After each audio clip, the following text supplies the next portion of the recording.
Clément Weirenal, Patrick Dils a déjà passé 14 ans en prison. L'avocat général de la Cour de cassation demande son maintien en détention jusqu'au deuxième procès. La justice revient sur ces décisions, mais apparemment revient lentement.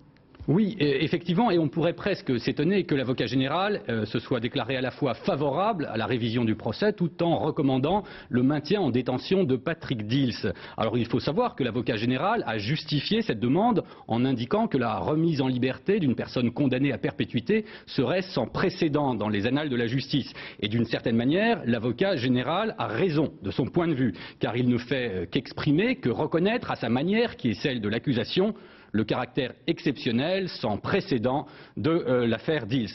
Parce que, sans préjuger de la décision qui va intervenir le 3 avril prochain, il n'est pas trop hasardeux d'affirmer que désormais plus rien ne s'oppose à la révision du procès. On ne voit pas très bien comment la Cour de cassation pourrait refuser ce qui a été demandé par l'avocat général. Alors bien entendu, révision ne signifie pas acquittement automatique, cela veut simplement dire qu'il y aura un nouveau procès. Mais tout de même, la Cour de cassation, vous le disiez, a pris d'infinies précautions en avançant très lentement. Si elle accorde cette révision, c'est parce qu'elle sera forcée de reconnaître qu'il y a un énorme problème dans le dossier. Et si Patrick Dils venait à être acquitté, il s'agirait de la plus gigantesque erreur judiciaire depuis au moins un siècle.